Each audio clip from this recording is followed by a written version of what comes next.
Okay, so today we're going to talk a little bit about the transparency in learning and teaching approach, or TILT, which was developed by Mary-Ann Winklemas. And um, oh, here, if you'd like a copy of the slides, you can either scan this image here, and then it will give you the opportunity to copy it. I've updated the slide deck, but that was when I created the code.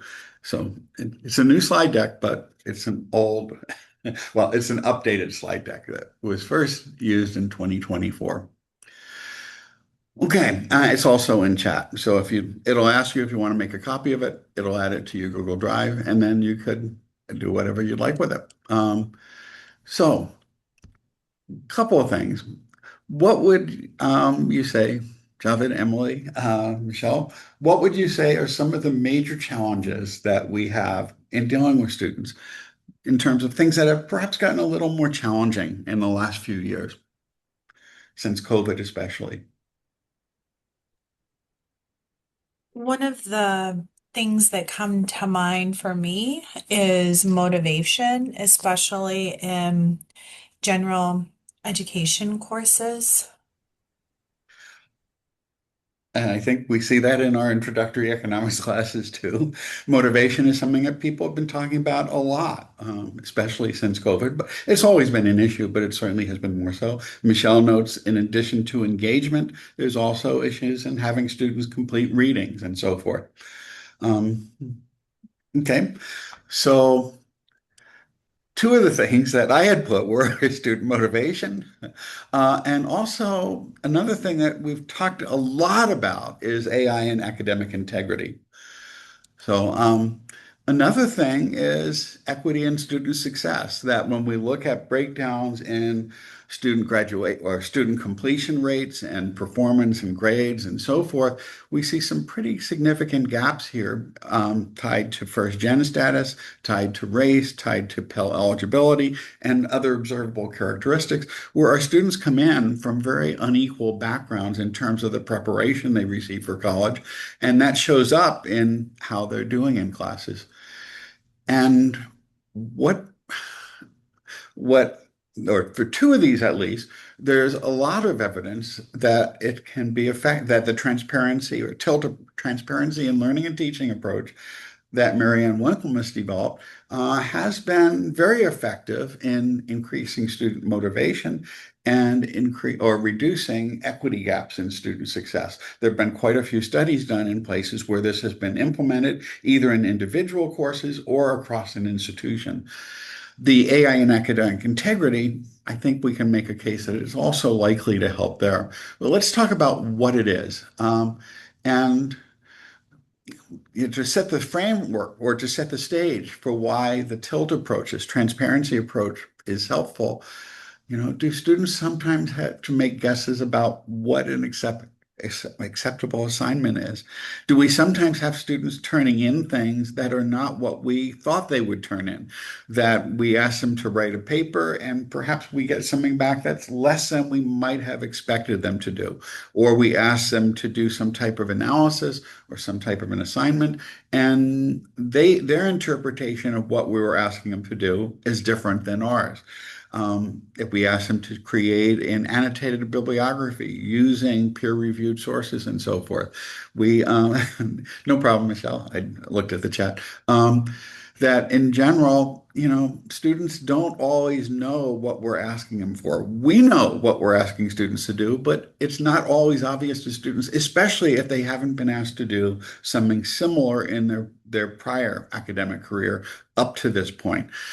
Students who have gone to well-funded, or students who live in wealthier neighborhoods where the schools are well-funded, where most of the students, or the vast majority of students, go on to college, tend to have a lot of courses that help prepare them for the types of assignments that college students get. Students who are in schools where incomes are lower, where a much smaller proportion of the population goes on to college, tend not to get as much practice with these types of assignments. So, in general, what happens is that students don't always know what we're asking for, and we often get things that are not quite the quality we'd like. And then we give students feedback, and eventually, typically, most students will get there. But it might be nicer if they could get there a little bit easier so that if they knew more about what we were really asking them to do, then they'd be able to reach those expectations more efficiently. And we'd have assignments that are much easier to read and much less troubling, often. And in general, as I noted, that, there's going to be a gap there based on what students' prior experience with similar types of assignments, and that's tied very closely to income, family background, zip codes that you grew up in, and so on. So those are some of the main motivations for the tilt approach and some of the main reasons why Mary-Ann Winklemas developed this. And one other point is that for those of us who are still using high stakes assessments, low scores on initial assignments can really have a significant effect on the likelihood of success in the class. Especially if you don't allow students to redo things, or if there isn't a pathway to recover from a low score on an initial assignment or exam, etc. In general, it's better not to use high stakes assessments, but many people do. And in fact, with AI, more and more people are shifting back to in-class assessments and often putting more weight on those than the types of assessments that are done outside of the classroom. During COVID, we moved to mostly online assessments, and they had mixed effects in terms of student learning because there were other ways in which students sometimes perhaps cheated or violated academic integrity. But now with generative AI, it's very easy to do that, and as a result, more and more people are shifting back to in-class exams, and those in-class exams tend to be higher stakes. And again, mistakes early in the course can have a significant effect on student achievement, and we probably want to measure how much students have learned by the end of the class, not where they were at the start of the class. And high stakes early assessments are generally some indicator of the preparation that students had prior to our classes. And the tilt approach can help reduce this type of issue. Okay, so the basic goals of the tilt approach is to demystify the learning process.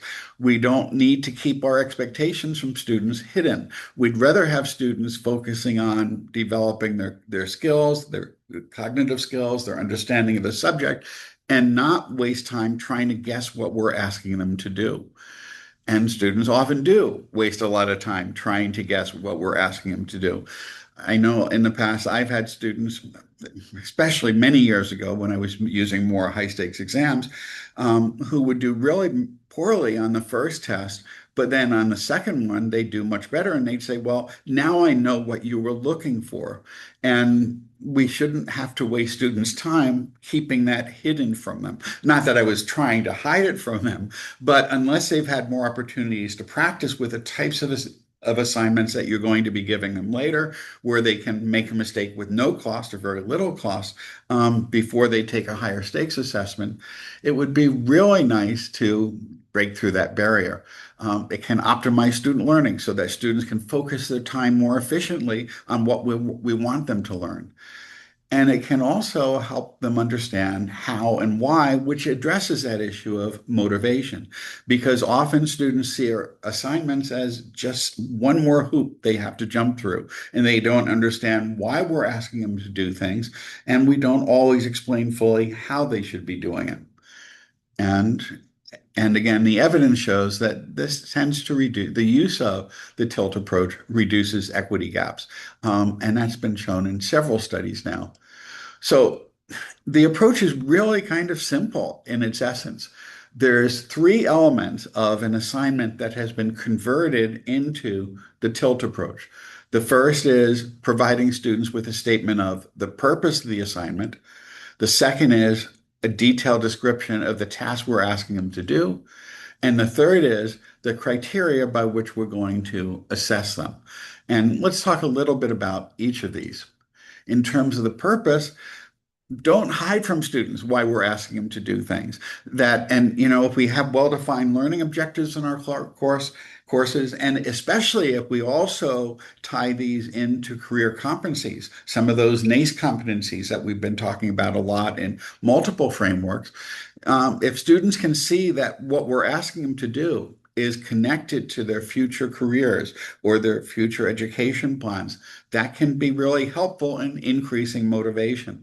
So they don't just see it as one more thing they have to do to get a degree, but they see it as some type of skill development, and explaining how this is going to help them in their future provides much more intrinsic motivation, and yeah, as I was just saying, and including some of the NACE competencies is another nice way of doing this. And I think more and more people have been doing this in the last few years, and several departments, including ours, have been trying to build in more of those career competencies into our course learning objectives. And there's a really nice discussion by Jenny Anderson and Rebecca Winthrop in the book, The Disengaged Teen, helping kids learn better, feel better, and live better. And they strongly advocate the tilt approach, but basically they describe the notion of disengagement. And disengagement is happening with students pretty much at all levels from grade 3 on up, that students feel much less connected to the schoolwork. They're likely to question why they have to do it, and they don't understand the importance of it. Or, when students are asked how are they learning useful skills in their classes, the proportion of students saying they were has declined pretty steadily for about 20 years now, but the decline has become much more severe since COVID. Okay, so providing students with the purpose of the assignment is helpful, and just providing clear step-by-step instructions for each task. And another really useful strategy is to provide exemplars of a variety of high-quality work. One thing we can do is if we teach a class multiple times, you can always ask students who've done good work, if they're willing to share that with future cohorts of students. And then if they give that permission, share it. And you can give them the option of leaving their name on it or with removing their name if they're not comfortable with that. But letting students see what high quality work is can be really helpful. You may want to provide some examples of low quality work. You probably don't want to ask students who've submitted low quality work for permission to share that, but you could always generate some low quality examples yourself. One of the things that Ken Bain had done, actually he talked about it in a workshop he did here quite a few years ago now, was that he was disappointed with the quality of student writing in essays he was assigning in his history class. So what he did is he created three sample assignments, one which is high quality, one which was middle quality, and one which was sort of low quality. And basically he said they correspond roughly to a grade of A, maybe a B, and then maybe a C minus or D. And he gave them to the class and he had them analyze. They were short papers or short essays. And he had them analyze in small groups which ones were the best, which was the worst, which was in the middle, and also come up with an explanation in each of the groups of why some of the works were high quality, why one of the things was high quality, while one was low quality, and while the other was in between. And from there, actually, they then had a class discussion where each group shared their reactions and they put together a rubric. And he said the quality of work became much higher when students were able to look at work other than their own, because it's harder to judge your own work than it is to see other samples' work. But once they saw what was characteristic of high quality work and they came to an agreement on that, and what was characteristic of low quality work and they came to agreements on that, it was much easier for them to come up with a rubric, and the work quality, he claims, was significantly better.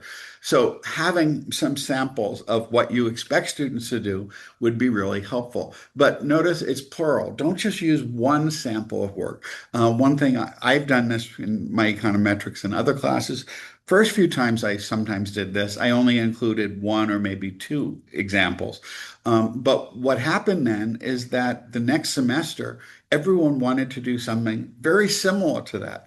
So include a variety, when possible, include a variety of examples so that students see that there's many different ways of completing the assignment that all meet the criteria of the course, but so they don't get locked into just trying to replicate what they've already seen, because students will have a tendency to do that. Because if they know, well, this worked well in the class last year, we probably should do something similar, and that gets really tedious and limiting for students. It reduces their autonomy, and it's also much less fun to grade very similar types of work over and over again, depending on the nature of the course, et cetera. But um, so providing varied exemplars, and also state whether and how AI can be used on the assignment.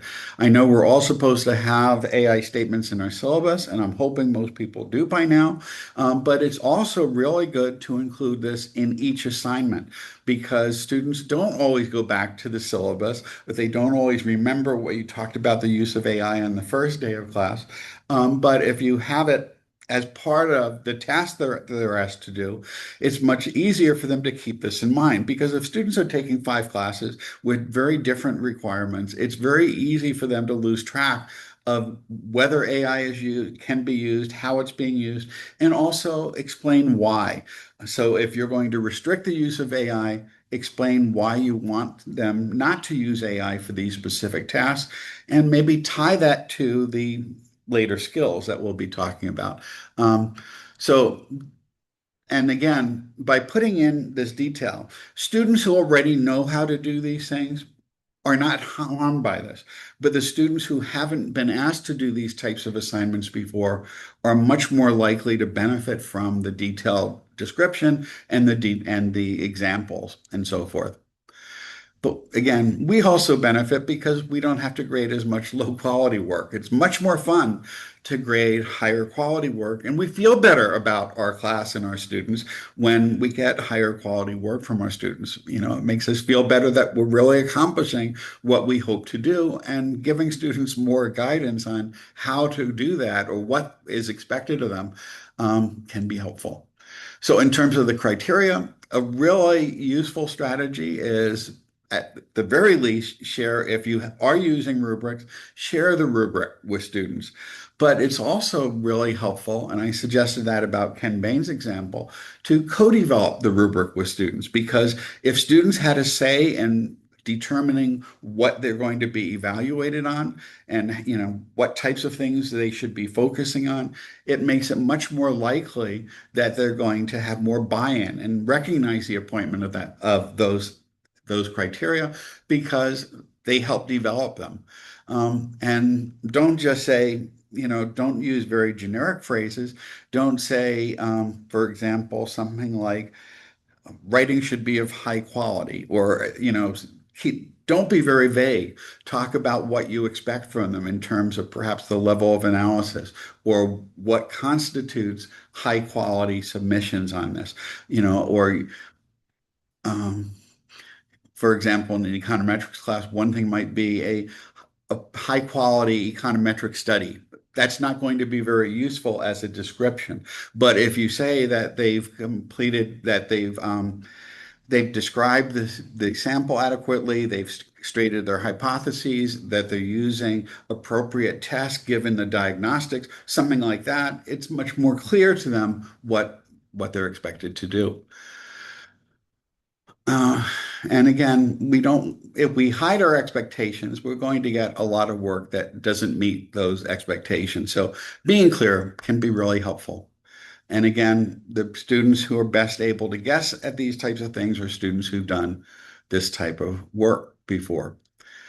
And one of the interesting studies that it's shared on the Tilt website is that introducing just one assignment in a gateway course, in introducing a tilt approach on just one assignment in a gateway course, has been found to increase student achievement, persistence, and again, that's been followed up through 3 years later. So students who've been exposed to the tilt approach, even just on one assignment in one course, are more likely to persist up through 3 years later. It increases student motivation and it increases student self-regulation. And they use various measures for these things in various studies. And again, it's basically making that hidden curriculum visible to all students so that all students have an equal opportunity, well, a more equitable opportunity to meet those requirements. So that's the argument for the tilt approach. Now, this is the part where it's more speculative, but might perhaps this also reduce the amount of academic integrity issues? That if students see an assignment and they don't understand how it connects to the skills that they're going to need in the future, they might be much more likely to rely on AI. But if they understand, and this is one of the things that was talked about in the opposite of cheating, if we use a tilt approach and if students recognize that they really are developing skills that will be helpful later, they might perhaps be more likely to actually work on developing those skills. Again, rather than them just seeing it as one more requirements they have to meet to get a degree, and they don't see the connection to the skills that they're going to need later. So there's not a lot of evidence on this yet, but it certainly seems reasonable. And I suspect we'll see more studies on this going forward. Okay, now here's some resources, and I just want to go to these a little bit because part of the focus of this session is on using AI to meet this. So let's just go to the Tilt Higher Ed site. It's a really great example which describes all of this. There's some nice videos here, some nice short videos, 39-second video, 44-second video, and so forth, describing all of this. And there's some video and podcast interviews, and oh, there we are. We're in there too. Okay, I just wanted to check. That wasn't there the last time I looked. And here's some example prompts, and this shows ways in which this could be done. Any suggestions on which one we should take a look at? This will show an assignment before and after the tilt approach was used.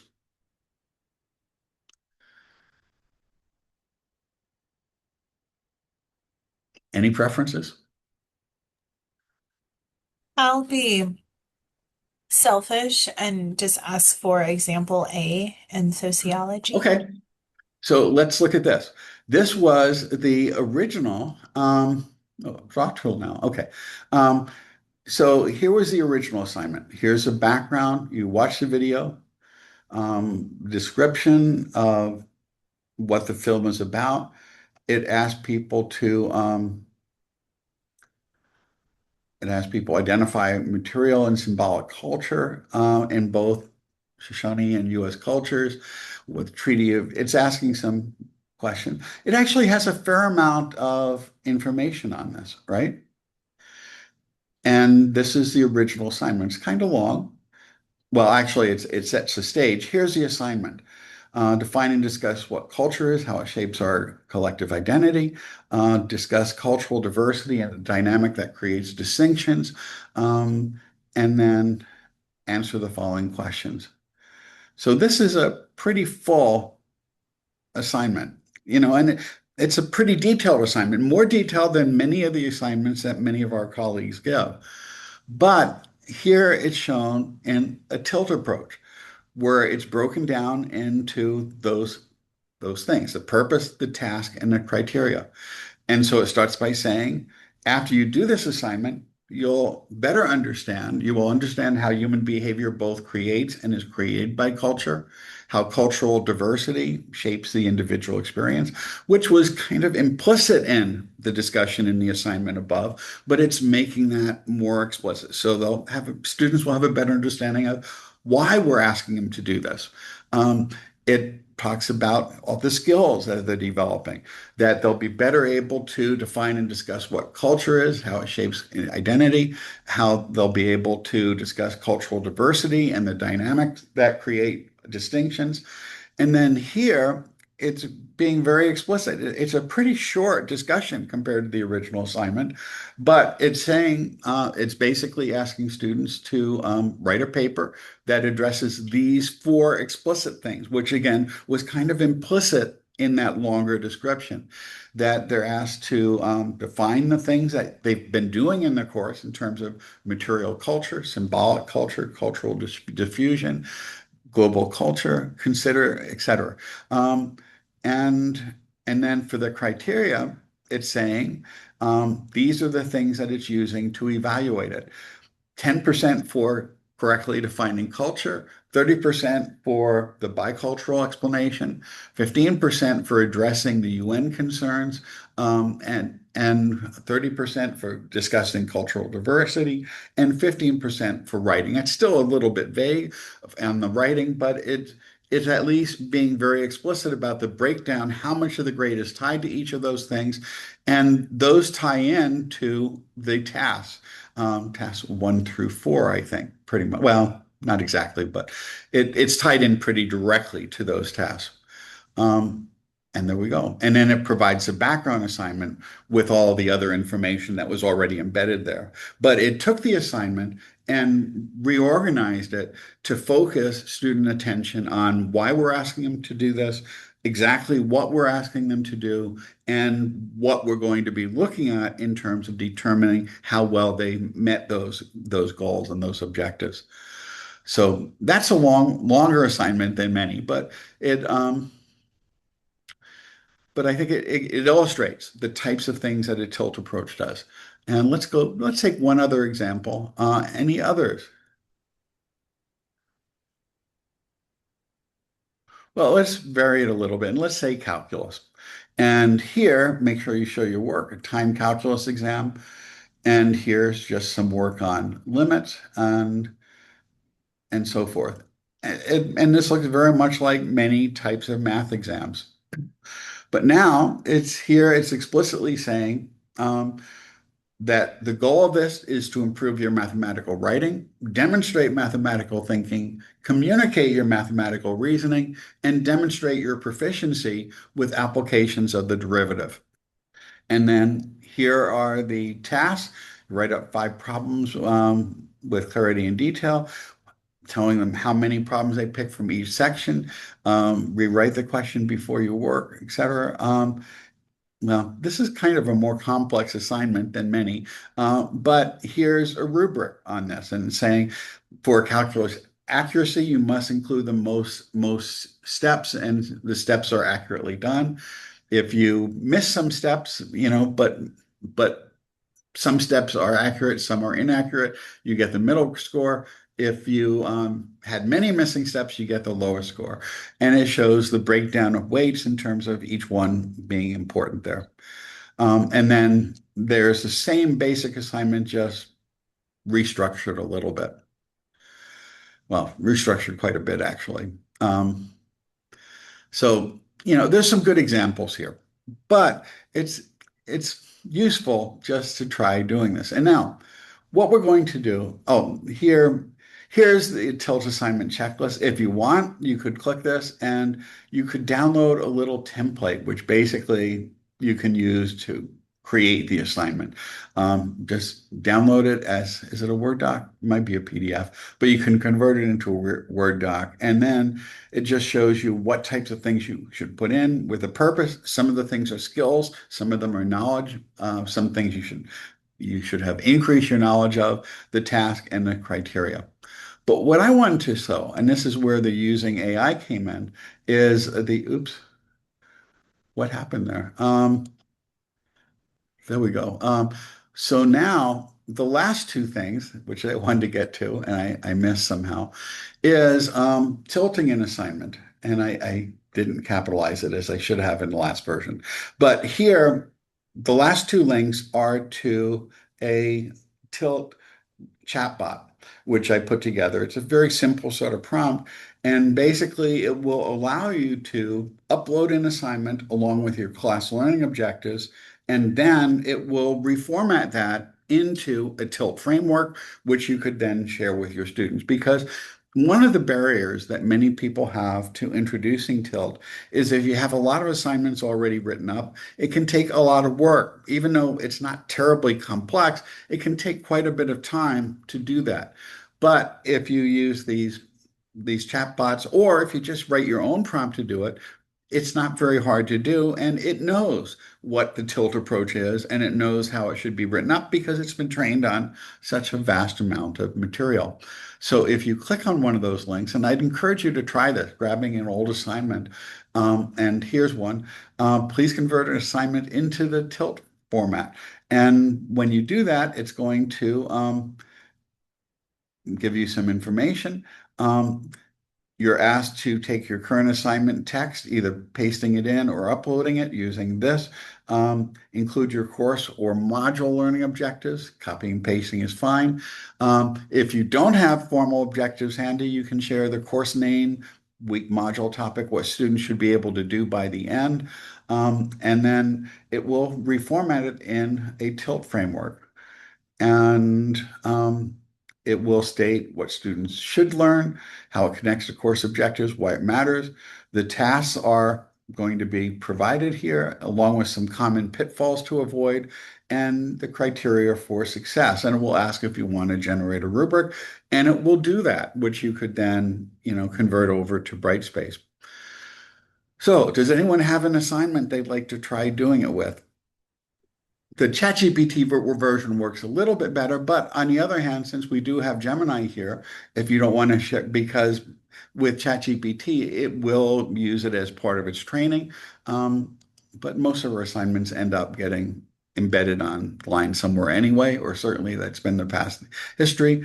And here, you could do the same thing, and basically it doesn't give the same instructions as it does, but actually you can with any chatbot, you can say, what can I do? And it will then tell you what it's capable of doing based on its programming.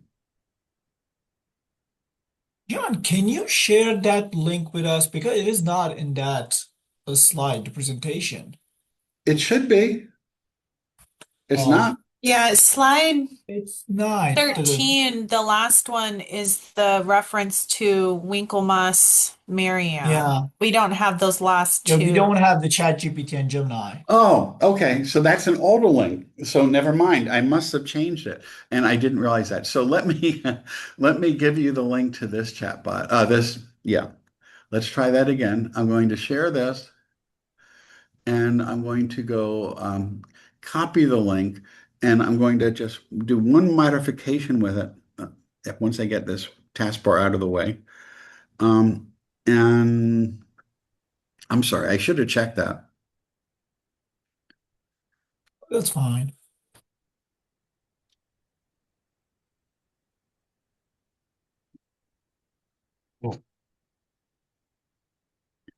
Oh, that's not it.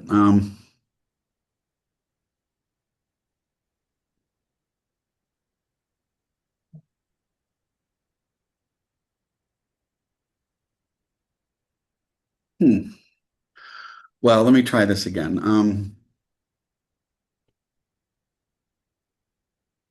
And then you can make your own copy of it if you want. But that should have those links in it. I'm sorry. Okay. And while I'm fixing it, I might as well correct the capitalization there. Okay. Um, and so basically, all the prompts do is ask it to do what we've just been talking about, and it can automate it. If anyone has an old assignment handy, or if you grab something from Brightspace and want to post it in, I meant to look one up myself to do that, but I didn't quite get to it today. It's been a little bit I think crazy. I've got one. Let me see how it goes. Okay. Agree.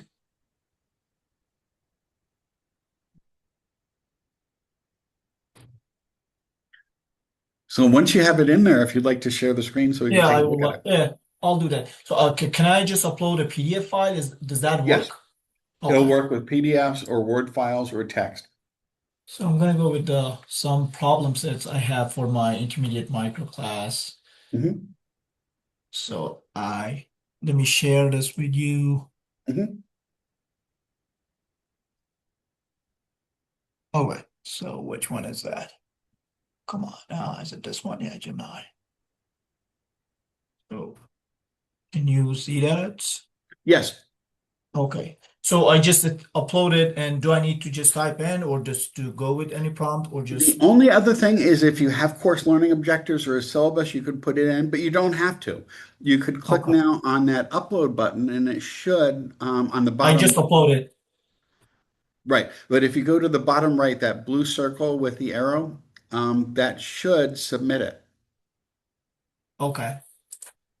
Well, I just submitted.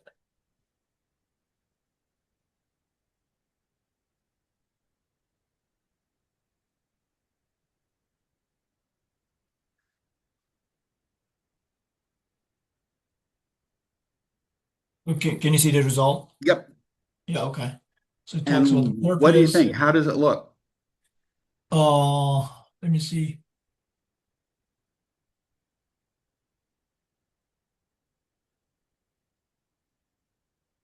Then tasks, short and complete question one, step one, step B, C, task two, task three,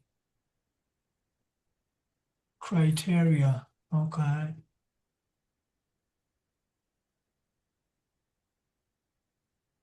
Oh, this looks interesting.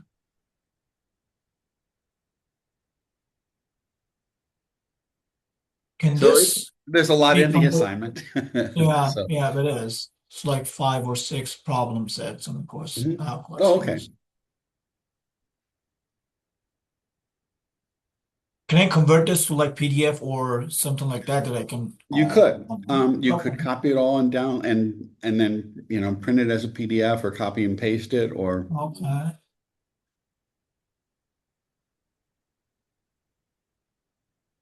so some of those things you may or may not want to include because Yeah. the pitfalls to avoid may be part of what you're trying to assess. And I think in at least some of those cases you are.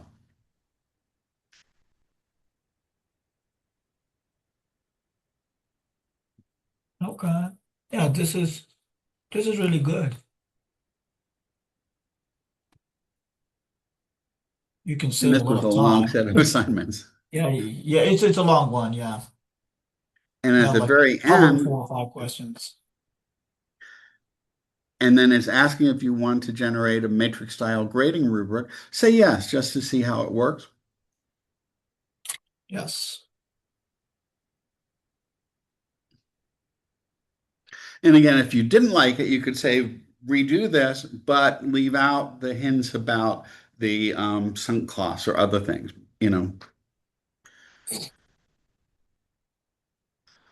And if you don't like those weights, you could ask it to reweight it, to add more criteria, or to add more categories, or to add a new criteria, or to delete one of the criteria, however you want to modify it. But it's a starting point.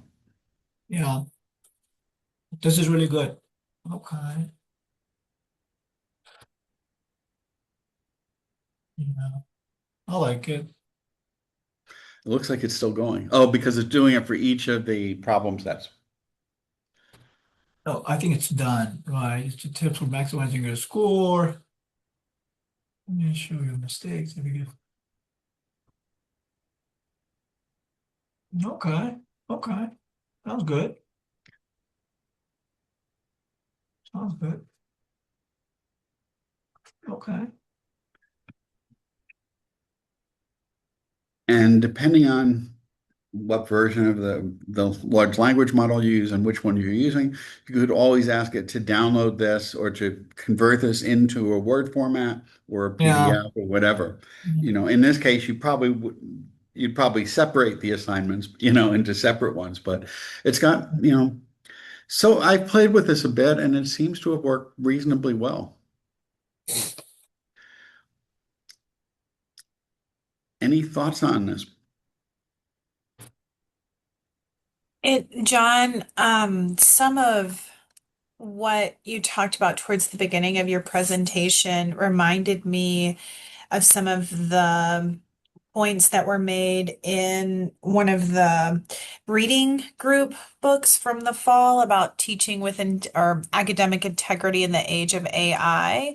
They Mhm. talked about kind of minimizing, I guess, the motivation for engaging in behaviors that lack academic integrity. And one of the Mhm. things they said, I remember, is explaining why they're doing it. And that will motivate them, that will essentially hopefully create buy-in for an assignment. And so there's very much a connection between that and this approach, I think, to assignments. Yes, and that's one of the reasons why I think the tilt approach is even more valuable now than when it was Yeah. first put together, because it has been shown to be effective in increasing performance, reducing equity gaps, and increasing retention in grades. Where in all the studies that have been done with it, and many institutions now have implemented this across the college or across gateway courses or within a given school. And it's been a very effective intervention because Mary-Ann Winklemas has been really successful at getting colleges to do this. She often works with them as a consultant, and then they do some research on it. And the TILP website has links to some of the studies that have been done just to help support this. So, Yeah. You're saying that other institutions have like made this a requirement? Is that what you well, mean? or at least I'm not sure if they've made it a requirement, but they have done college-wide and in some cases encourage into gateway course wide use of the tilt approach. Yeah. So I don't know how, to be fair, I don't know how far they've reached in terms of, with academic freedom, it's hard to make something like Right. this a requirement, but they've had large campaigns to introduce this at some schools. And, that's where some of the studies have been done in terms of comparing the courses where it has been done for those where it hasn't, or just doing it year by year to see what's happened when it's been introduced in courses compared to previous year's performance. Um, so, Yeah. so it's it's in principle a fairly simple thing, but it seems to have a outsized effect in terms of its impact. Yeah.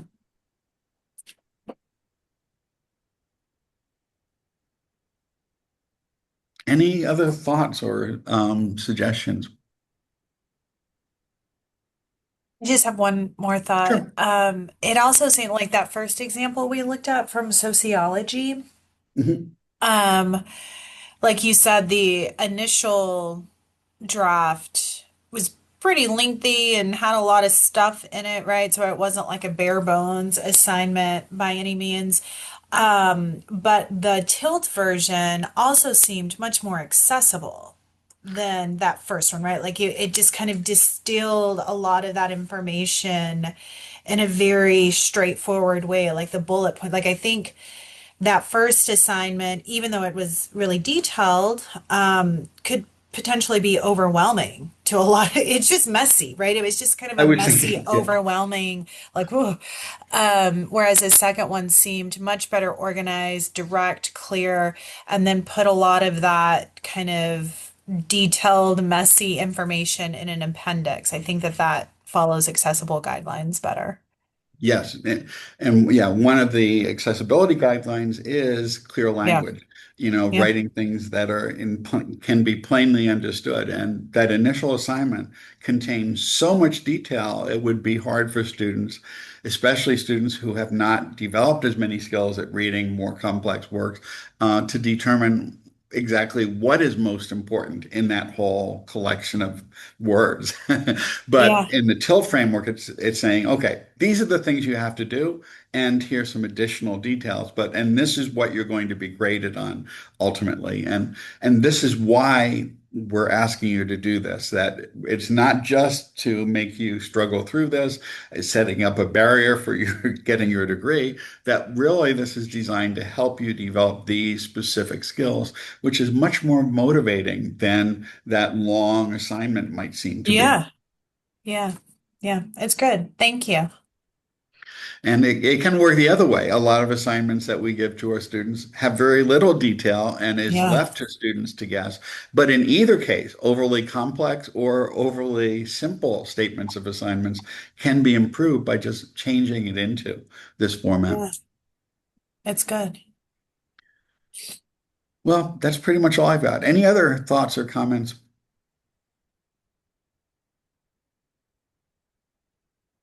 Okay, we'll stop this session. I'll stop the recording. Thank you so much, John.